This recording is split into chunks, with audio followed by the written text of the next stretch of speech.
नमस्कार। बाजार अगले हफ्ते में आप सभी का स्वागत है। मैं हूं स्वाति रायना। शुक्रवार के बाजार का पूरा एक्शन आपको बताएंगे, साथ ही सोमवार के लिए क्या रहे स्ट्रैटेजी और शेयरों में कमाई के शानदार मौके भी।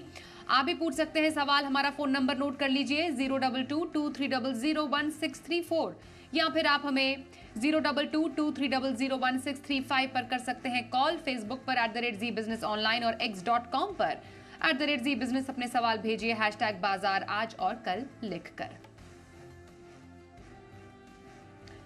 आपके सोमवार के बाजार की तैयारी कराएंगे ट्रेड स्विफ्ट ब्रोकिंग के डायरेक्टर संदीप जैन। संदीप जी, बहुत स्वागत है आपका आज के शो में।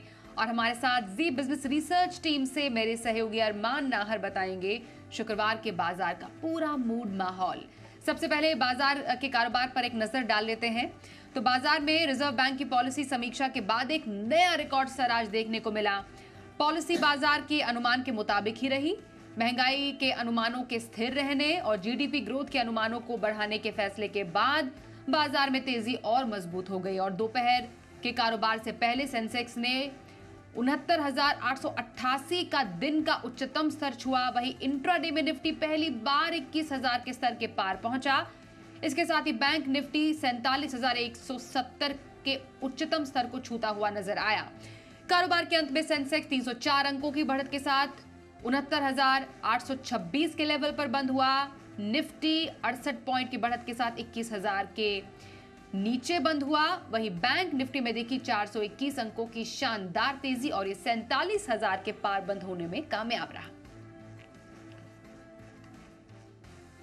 और बाजार में शुक्रवार को किन सेक्टर्स में सबसे ज्यादा एक्शन देखने को मिला, पूरी डिटेल्स दे रहे हैं हमारे सहयोगी अरमान नाहर। देखिए, आज मार्केट अगर आप बात करें, आज भी आपको रिकॉर्ड क्लोजिंग जो है वो होती हुई दिखी। निफ्टी 50 की बात करें, वहां पर 0.3% के आसपास के ऊपर की आपको क्लोजिंग आती हुई दिखी। सेंसेक्स भी पॉजिटिव बंद होता हुआ दिखा। बैंक निफ्टी में एकाएक आपको बढ़िया रिकवरी जो है वहां पर भी आती हुई दिखी। आप निफ्टी 50 के गेनर्स की स्पेसिफिकली बात करें तो JSW steel, HCL tech, LTI Mindtree, Apollo hospital में गेनर्स में रहे। ओवरऑल अगर आप देखें IT सेक्टर ही पूरा आपको अच्छा खासा गेन्स आते हुए दिखे। वहीं निफ्टी लूजर्स की बात करें तो अडानी इंटरप्राइजेस, ITC, ब्रिटानिया और हीरो मोटोकॉर्प जैसे स्टॉक रहे जहां पर गिरावट रही। अब कौन से स्टॉक्स रहे फोकस में? ऑर्किड फार्मा, जहां पर इनिशिएटिंग जो रिपोर्ट आती हुई दिखी उसके चलते फोकस में रहा। IIFL सिक्योरिटीज, यहां पर भी जो खबर आती हुई दिखी उसके चलते 7% के आसपास की तेजी दिखी। ट्यूब इन्वेस्टमेंट में भी जो मोतीलाल ओसवाल ने जहां पर खरीदारी करी उसके चलते यहां पर भी आपको बढ़िया मोमेंटम आता हुआ दिखा। अब सेक्टर स्पेसिफिक बात करें तो शुगर सबसे ज्यादा फोकस में रहा, क्योंकि जो इथेनॉल सिरप से इथेनॉल बनाने के लिए जो रोक लगाई गई उसके चलते सभी सारी शुगर की कंपनीज जो है वो फोकस में रही। बजाज हिंदुस्तान देख लीजिए, रेणुका शुगर, शक्ति शुगर, मगध शुगर, सभी में आपको गिरावट आती हुई दिखी। उसी के साथ साथ अगर निफ्टी के अलावा अगर आप टॉप गेनर्स देखेंगे तो GMR एयरपोर्ट्स, यहाँ पर 11.5% की जो बढ़िया डील जो है यहाँ पर आपको बड़ी तेजी आती हुई दिखी। सोभा लिमिटेड, यहाँ पर भी आपको 5.5% की तेजी दिखी। Prestige, Ujjivan small finance, real estate space ही आपको दिखा कि वहां पर आज तेजी आती हुई दिखी। और लूजर्स की अगर आप बात करें तो MCX, Poly Medicure, new India assurance और मेट्रो ब्रांड जैसे स्टॉक रहे जहां पर गिरावट आती हुई रही। स्मॉल कैप या मिड कैप में आपको थोड़ी सी सिचुएशन थोड़ी इतनी ज़्यादा क्लियर नहीं दिखी, पर आपको जो रिकॉर्ड क्लोजिंग है वो आती हुई दिखी। और शुगर के अलावा अगर आप देखें, शुगर में आज इम्पैक्ट जो हुआ वो कंपैरेटिवली नेगेटिव आता हुआ दिखा, क्योंकि जो सिरप से शुगर बनाने के लिए वहां पर जो रोक आती हुई दिखी उसके चलते वहां पर बड़ी गिरावट आती हुई दिखी। हालांकि ओवरऑल SIP का डेटा, MP का डेटा सब बढ़िया आता हुआ दिखा। रिकॉर्ड स्तर पर जो है SIP का डेटा भी आता हुआ दिखा, उसके चलते आज बाजार में बढ़िया तेजी रही। और आइए अब संस्थागत निवेशकों के आंकड़े भी देख लेते हैं। FIIs यानी विदेशी संस्थागत निवेशकों ने कैश मार्केट में करीब 3,632 करोड़ रुपए की खरीदारी की। वहीं DIIs यानी घरेलू संस्थागत निवेशकों की तरफ से करीब 434 करोड़ रुपए की बिकवाली के आंकड़े आए हैं सामने। ट्रेड स्विफ्ट ब्रोकिंग के डायरेक्टर संदीप जैन हमारे साथ हैं। संदीप जी, क्या शानदार हफ्ता बाजार के लिए रहा है और धीरे धीरे कंसिस्टेंटली बाजार चढ़ के अपने ऐतिहासिक स्तर को पर पहुंच भी गया। क्या समझे अब बाजार के लिए आगे क्या? सोमवार को जब बाजार खुलेंगे, क्योंकि US में बहुत इंपॉर्टेंट डेटा भी आना है, बहुत इंपॉर्टेंट ग्लोबल क्यूज भी हैं, हमारे बाजार कितने कॉन्फिडेंट हैं? देखिए बाजार तो काफी कॉन्फिडेंट है। Best part was bank Nifty जो कि लैंग्विश कर रहा था, थोड़ा सा बैंक निफ्टी अंडर परफॉर्म कर रहा था, और मिड कैप और स्मॉल कैप देखिए मतलब गजब का आउट परफॉर्म कर रहे थे, कल तक भी आउट परफॉर्म करते हुए दिखे, और उनके पीछे पीछे लार्ज कैप्स और बैंक निफ्टी चले हैं। बट आज रिवर्स हो गया। आज इनफैक्ट मिड कैप और स्मॉल कैप में देखिए प्रॉफिट बुकिंग दिखी, और स्मॉल कैप में पर्टिकुलरली ज्यादा, और मिड कैप क्योंकि अब आजकल देखिए मिड कैप्स भी इतने बड़े हो गए मार्केट कैप वाइज, तो लार्ज कैप जैसे हो गए, और एफआईआई की बाइंग वगैरह आती है, तो अब आजकल मिड कैप और लार्ज कैप दोनों ही बड़े सेगमेंट है, तो वहां पे आती है। एंड एफआईआई का इनफैक्ट पिछले 3-4 दिनों में कैश मार्केट में और स्टॉक स्पेसिफिक अगर फ्यूचर्स देखे, स्टॉक फ्यूचर्स, तो वहां पे नेगेटिव डेटा आ रहा था 2-3 सेशन से, बट आज पॉजिटिव डेटा है, कई ब्लॉक डील्स भी हुई है। बट ओवरऑल मुझे ऐसा लगता है कि निफ्टी आज 21,000 के पार किया, that was a great news.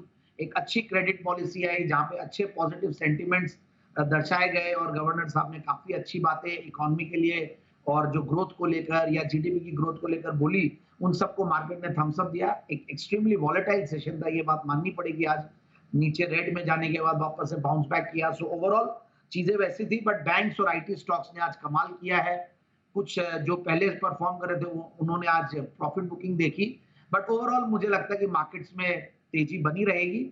But ये है कि सेक्टोरल रोटेशन और कैप रोटेशन, मतलब अब लार्ज कैप्स की तरफ फोकस ज्यादा आ जाएगा मार्केट्स में, क्योंकि वहां पे अभी भी रिस्क रिवॉर्ड रेशियोज और वैल्यू बेटर दिखती है। अब बड़े निवेशक जब भी आते हैं तो उन टाइप के स्टॉक्स में पहले एंट्री लेते हैं। आई फील कि आप लार्ज कैप्स में थोड़ा सा रुझान अपना ज्यादा रखें, एंड ओवरऑल बाय और डिप्स की रणनीति रखें, और मिड कैप स्मॉल कैप में भी थोड़ा सा करेक्शन अगर आता है तो वहां पे आप जिन स्टॉक्स को लेना चाहते थे और वो काफी चले हुए हैं, तो एक अपनी लिस्ट बना के रखें और वहां पे एंट्री लेने की कोशिश कीजिए। बिल्कुल, तो संदीप जी की राय रही ये बाजार पर। संदीप जी, पोजिशनल व्यू कौन से स्टॉक में रखने की सलाह रहेगी आपकी? देखिए पोजिशनल व्यू, मैंने एक जेम स्टॉक ही है मेरा, सूर्या रोशनी, मैं उसके ऊपर पोजिशनल व्यू रख रहा हूँ। मेरा पोजिशनल पिक के तौर पे सूर्या रोशनी 503 पे क्लोज हुआ था, 540 560 के टारगेट के लिए, और 485 का स्टॉप लॉस। तो सूर्या रोशनी में पोजिशनल ट्रेड रखने की सलाह आई है हमारे आज के एक्सपर्ट संदीप जैन की तरफ से। आइए अब बढ़ते हैं लॉन्ग टर्म पिक की तरफ। बताइए संदीप जी, लंबी अवधि के लिए कौन सा स्टॉक पसंद है आपको? या लॉन्ग टर्म पिक के तौर पे एक मेरा फेवरेट सेगमेंट है, और जो बेसिकली एब्रेसिव्स और ग्राइंडिंग व्हील सेगमेंट से है, और इंडस्ट्रियल्स पे मैं काफी बुलिश हूं, और ग्राइंडवेल नॉर्टन, और आज इनफैक्ट जैन साहब के जेम्स में मैंने इसी सेक्टर से स्टॉक दिया था, एलजी इक्विपमेंट्स भी। तो ओवरऑल ग्राइंडवेल नॉर्टन मुझे बहुत बढ़िया लगता है इन लेवल्स पे, और सबसे बढ़िया बात है फंडामेंटल्स बहुत बढ़िया, पेरेंटेज बहुत बढ़िया। आप देखिए एब्रेसिव सेरामिक्स और प्लास्टिक्स बनाते हैं, और सेंट गोबेन ग्रुप जो है उसकी एक सब्सिडियरी है, और सेरामिक मटेरियल्स में काफी इनफैक्ट बड़ा मार्केट शेयर भी है, और एब्रेसिव्स में बहुत बड़ा मार्केट शेयर है।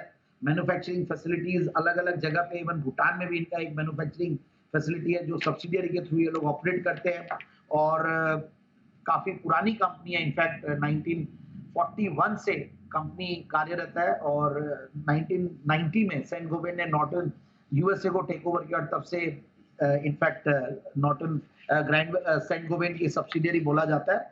और सबसे बढ़िया बात यह है कि कंपनी के मैं कुछ चीजें देख रहा था फंडामेंटल्स में, तो आप देखिए 27 का रिटर्न ऑन कैपिटल एम्प्लॉयड, 21 का रिटर्न ऑन इक्विटी, पिछले 3 साल में प्रॉफिट की कैगर 26-27% रही है, सेल्स की कैगर 18%, और एक जीरो डेट कंपनी। लाजमी है कि एक नेग्लिजिबल डेट्स होते हैं इन कंपनियों में, 60-70 करोड़ का डेट है। फिर मैं क्वार्टरली रिजल्ट्स देख रहा था, that was very good. In fact पहली बार कंपनी 100 करोड़ के ऊपर क्वार्टरली प्रॉफिट्स दी है, और सितंबर 2022 में 90 करोड़ के पैट के सामने सितंबर 2023 में 102 करोड़ का पैट। सो टीटीएम बेसिस पे हाईएस्ट एवर प्रॉफिट्स में बैठी, और even last year was also the best year, March 2023 की बात कर रहा हूँ। और देखिए शेयर होल्डिंग पैटर्न में तो जनरली प्रोमोटर्स की अच्छी शेयर होल्डिंग रहती है एमएनसी कंपनीज में, और उसके अलावा एफआईआईज डीआईआईज भी करीब 24-25% के लगभग होल्ड करते हैं। So I am quite bullish on the stock, और मुझे ऐसा लगता है कि 2470 2530 के टारगेट के लिए स्टॉक को लेना चाहिए। जी, तो ये रही ग्राइंडवेल नॉर्टन पर लंबी अवधि की स्ट्रैटेजी हमारे आज के एक्सपर्ट संदीप जैन की तरफ से। तो ये रही उनकी 2 पिक्स, पोजीशन और लॉन्ग टर्म। आइए अब आगे बढ़ते हैं और पहले कॉलर से बात करें। हमारे साथ है कोलकाता से नवीन जी। नमस्कार नवीन जी, बताइए कौन सा स्टॉक पर सवाल है आपका? नमस्कार, मेरे पास दो स्टॉक है, अर्जिन limited at the rate of 148 और GMR airport at the rate of 25। 600 share है। पहला स्टॉक फिर से बताएंगे आप? Arvind Arvind limited 148। Okay, Arvind limited, ठीक है। और जीएमआर के क्या खरीद क्या है आपकी? 25 600। ओके, और नजरिया दोनों स्टॉक्स पे? लॉन्ग टर्म है, कोई वो नहीं है, मेरा इशू नहीं है। ओके, तो दो stocks Arvind limited, GMR airports, लंबी अवधि का नजरिया कैसे लगते हैं संदीप जी, दो लॉन्ग टर्म के लिए स्टॉक्स आपको? देखिए, आज जीएमआर एयरपोर्ट्स ने तो कमाल का काम किया और इनफैक्ट पहले तो टूटा हुआ था 4-5% और उसके बाद 11-12% ऊपर। आज एक्चुअली देखा जाए तो हीरो ऑफ द डे तो यही था, और एक ब्लॉक डील जो स्टेक ट्रांसफर हुआ है उसकी वजह से एक पहले नीचे है, बट ओवरऑल आई फील कि जीएमआर एयरपोर्ट्स को भी ये लॉन्ग टर्म के लिए रखा जाना चाहिए। और अरविंद लिमिटेड देखिए, इससे कई डीमर्ज जो कि अलग अलग कंपनियां भी निकली, दी अनूप इंजीनियरिंग लिमिटेड हो, अरविंद स्मार्ट स्पेसेस हो, और ये कंपनी कंटिन्यूसली बढ़िया परफॉर्म कर रही है। आप देखिए इस साल में तो एक रैंक आउट परफॉर्मर रहा है और डेनिम का लार्जेस्ट प्लेयर है वर्ल्ड के अंदर, और in fact one of the largest. और प्लस टेक्सटाइल कंपनीज बहुत ज्यादा परफॉर्म नहीं कर रही है इंडस्ट्री मतलब मार्केट्स में, बट ओवरऑल ये कंपनी बहुत बढ़िया परफॉर्म की है। It's an out performer, rank out performer, तो मेरे हिसाब से ये होल्ड करके रख सकते हैं। और वैल्यूएशन के लिहाज से मुझे महंगा लगता नहीं है, रिजल्ट्स के लिहाज से भी अच्छे रिजल्ट्स आ रहे हैं, तो दोनों स्टॉक में बने रहे। दोनों स्टॉक्स में बने रहिए, अरविंद लिमिटेड और जीएमआर एयरपोर्ट में। ये राय आपके लिए दे रहे हैं संदीप जी। आइए अब अगले कॉलर की तरफ चलते हैं। सूरत से शैलेश जी हमारे साथ हैं। नमस्कार शैलेश जी, बताइए कौन सा स्टॉक आपके पास है? नमस्कार जैन साहब, आपको बहुत दिनों से कोशिश कर रहा हूँ तो कांटेक्ट करने की आज कोशिश हो गई। और मेरा शेयर है आइनॉक्स ग्रीन का शेयर है मेरे पास। 400 शेयर है 66 रुपीज के भाव पे। और लॉन्ग टर्म के लिए रखा है मैंने। नजरिया रखा है आपने? लॉन्ग टर्म के लिए रखा हो, एवरेज भी कर सकता हूँ, आप जहां तक रख सकता हूँ, उनको कोई दिक्कत नहीं है। ओके जी संदीप जी। या first thank you so much. और मैं एक चीज और बता दूं, मैं बहुत इजीली अवेलेबल हूँ। आप ट्विटर पे मैं सबको जवाब देता हूँ। मैंने मेरे कंपनी के वेबसाइट में मेरा नंबर डाल रखा है, मैंने ट्विटर पे भी पहले शेयर किया हुआ है। So I am always there and I am always there to help our retail investors and जो हमारे जी बिजनेस के प्यारे व्यूअर्स जो हमें इतना प्यार करते हैं, अनिल जी की पूरे पैनल को और अनिल जी को जो हमको प्यार मिलता है। सो आई थिंक हम लोग हमेशा आप लोग के लिए रेडी है and we will always be there to help you out, don't worry. And please आप जो आपने अभी सवाल पूछा, देखिए आइनॉक्स ग्रीन पे मुझे बहुत ज्यादा कन्विक्शन नहीं आता है, और मैं यही बोलूंगा कि अभी एक बार मतलब वैल्यूएशंस के लिहाज से भी मुझे महंगा लगता है। और आइनॉक्स का हालांकि एक अभी इनका आईपीओ भी आने वाला है। और दूसरी बात यह है कि अगर आप टीटीएम बेसिस पे देखें तो प्रॉफिट्स में तो आया है और पिछले 2-3 क्वार्टर से प्रॉफिट्स में आने लगा है, बट स्टिल मैं बहुत ज्यादा कॉन्फिडेंटली आपके सवाल का जवाब नहीं दे पाऊंगा। और वैसे तो देखिए स्टॉक चला है कंसोलिडेशन के बाद और आपके शायद प्रॉफिट्स भी हो रहा है जहां तक मुझे ध्यान है। तो कोशिश कीजिए कि अगर यहां से स्विच करके आप जेएसडब्ल्यू एनर्जी या दूसरे पावर स्टॉक्स में अगर आप स्विच कर जाएं तो वहां पे भी अच्छा पैसा बन सकता है। तो एनर्जी स्पेस से ये जेएसडब्ल्यू एनर्जी एक अच्छा बेट आपके लिए हो सकता है। ये एक ऑल्टरनेट दिया है आपको संदीप जी ने, बहुत बहुत शुभकामनाएं आपको। आइए जोधपुर से राज जी से भी बात कर लेते हैं। नमस्कार, बताइए आपके पास कौन सा स्टॉक है? मैडम नमस्कार, जैन साहब से मेरा सवाल है, टीटागढ़ रेल सिस्टम से मेरे को 130 से मेरे पास 1500 शेयर है एंड नेटवर्क 18 का 500 शेयर है 90 रुपीज से। मेरा 2 से 3 साल का व्यू है, अभी मैं और इसमें इन्वेस्ट कर सकता हूँ क्या अभी? क्या राय रहेगी आपकी दोनों स्टॉक्स पर, टीटागढ़ रेल सिस्टम्स और नेटवर्क 18? देखिए टीटागढ़ पे तो देखिए कन्विक्शन आता, हालांकि मैंने इस स्टॉक को बहुत ज्यादा रेकमेंड नहीं किया है इन नियर पास्ट में, मतलब रिसेंट पास्ट में नहीं किया, बट ये स्टॉक जबरदस्त आउट परफॉर्मर रहा है। और वैगन्स वाली कंपनियां और सरकार का जो रेलवेज पे फोकस है उन सब की वजह से बहुत जबरदस्त परफॉर्मेंस आया है। और भले ये हो या जुपिटर वैगन्स हो, ये सारी कंपनियां अच्छा काम कर रही है और इनफैक्ट रिजल्ट्स भी बहुत बढ़िया आ रहे हैं पिछले आप 4-5 क्वार्टर से देखें। और नेटवर्क 18 पे मुझे बहुत ज्यादा कन्विक्शन नहीं आता है, but yes Titagarh rail systems में ये है कि आप इसको होल्ड करके रखें। हालांकि ये स्टॉक तो मतलब 10x हो चुका है, मतलब आप देखें तो पिछले अगर 2 साल 3 साल में देखें तो कहां से मतलब बिलो मतलब हंड्रेड्स के लेवल से आज 1000 रुपए के ऊपर निकल गया है। तो बहुत बढ़िया इन्होंने लॉन्ग टर्म के लिए निवेश किया। मेरे हिसाब से अभी भी इसमें स्टीम बाकी है और होल्ड करके रख सकते हैं because of the sector and because of the past pedigree of the company. बिल्कुल सर, ये आपके स्टॉक्स पर आए। संदीप जी की दिल्ली से राजेंद्र जी हमारे साथ अगले कॉलर हैं, उनसे भी बात कर लें। नमस्कार राजेंद्र जी, बताइए क्या सवाल है आपका। नमस्कार जी, ये मैंने संदीप जी के कहने से एक शेयर खरीदा था 22/8/2022 को RFWM, ये मैंने लिया था 435 का और इसमें बहुत नुकसान हो रहा है। संदीप जी से पूछो मैं क्या करें इसका। इन्हीं ने मेरे को इन्होंने ही बोला था जी बिजनेस पे। ओके चलिए यह बात है। इनफैक्ट टेक्सटाइल स्टॉक्स चल नहीं रहे, इसमें कोई दो राय नहीं है। एंड कुछ क्वार्टर से कंपनी लॉस में भी है। जब दिया गया था तब बढ़िया चल रहा था, टेक्सटाइल स्टॉक्स बढ़िया चल रहे थे। और मैं एग्जैक्टली मुझे रेट पता नहीं मैंने किस लेवल पे रेकमेंड किया था और किस लेवल पे आपने बोला कि आप 435 के लेवल पे एंट्री लिए हैं। So I will recheck and but still 22/8 तो 435 देखिए, एक तो भाव गया नहीं है जहां तक मुझे ध्यान है पिछले 3 साल में, तो आपने काफी ऊपर का लेवल बता रहे हैं। बाकी अब कहीं ना कहीं कंसोलिडेट होता हुआ दिख रहा है और टेक्सटाइल स्टॉक्स बढ़िया करने वाले हैं क्योंकि काफी अंडर प्ले कर चुके हैं। एंड अब धीरे धीरे इनके जो लॉसेस भी है वो कम हुए हैं और आगे कई टेक्सटाइल स्टॉक्स तो बढ़िया किए हैं। तो I think this stock will also join the peers and कहीं ना कहीं होल्ड करके रखना चाहिए मेरे हिसाब से। और सोमवार के ऑप्शन स्ट्रैटेजी के लिए हमारे साथ है मोतीलाल ओसवाल फाइनेंशियल सर्विसेज की शिवांगी सारदा। शिवांगी, बहुत स्वागत करते हैं आपका शो में। जानना चाहेंगे सोमवार के बाजार में कहां पर मौके नजर आ रहे हैं आपको। नमस्कार स्वाति जी, बहुत धन्यवाद। तो हमने देखा है कि पहला जो काउंटर है जो मुझे पसंद आ रहा है वो है आईटी स्पेस में से काफी अच्छा मोमेंटम बना हुआ दिख रहा है इसमें, तो इसका टेलविंड मिलते हुए दिखेगा। कोफोर्ज है जो मुझे पसंद आ रहा है। हमने देखा है कि कोई भी छोटे डिक्लाइंस में इसमें खरीदारी के मौके ढूंढे जा रहे हैं। वीक ऑन वीक बेसिस पे भी ये स्टॉक जो है अपवर्ड स्लोपिंग चैनल में कामकाज कर रहा है। तो यहाँ पे एक 5800 के कॉल ऑप्शन में अपॉर्चुनिटी बनते हुए दिख रहा है 150 के स्टॉप लॉस के साथ 240 के एक टारगेट के लिए। दूसरा पिक जो है मेरा वो है L&T।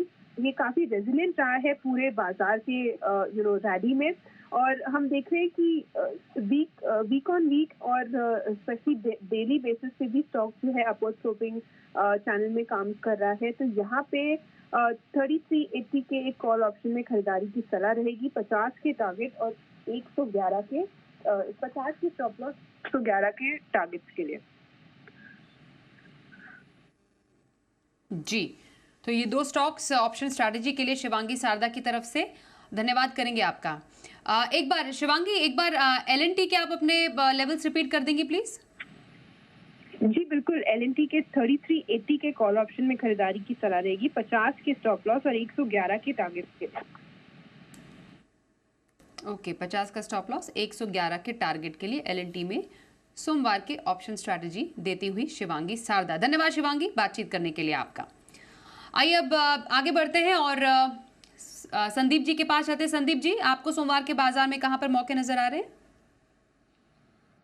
बिल्कुल, मुझे ऐसा लगता है कि F&O पिक्स में IT stocks way doing well today और उस दिन भी मंडे के दिन भी अच्छा कर सकते हैं। और कोफोर्ज लिमिटेड इस स्टॉक पे मेरी राय रहेगी और जो कि आप CMP जो आज क्लोजिंग प्राइस है वो 5780 है, 5910 5950 का टारगेट और 5730 का स्टॉप लॉस।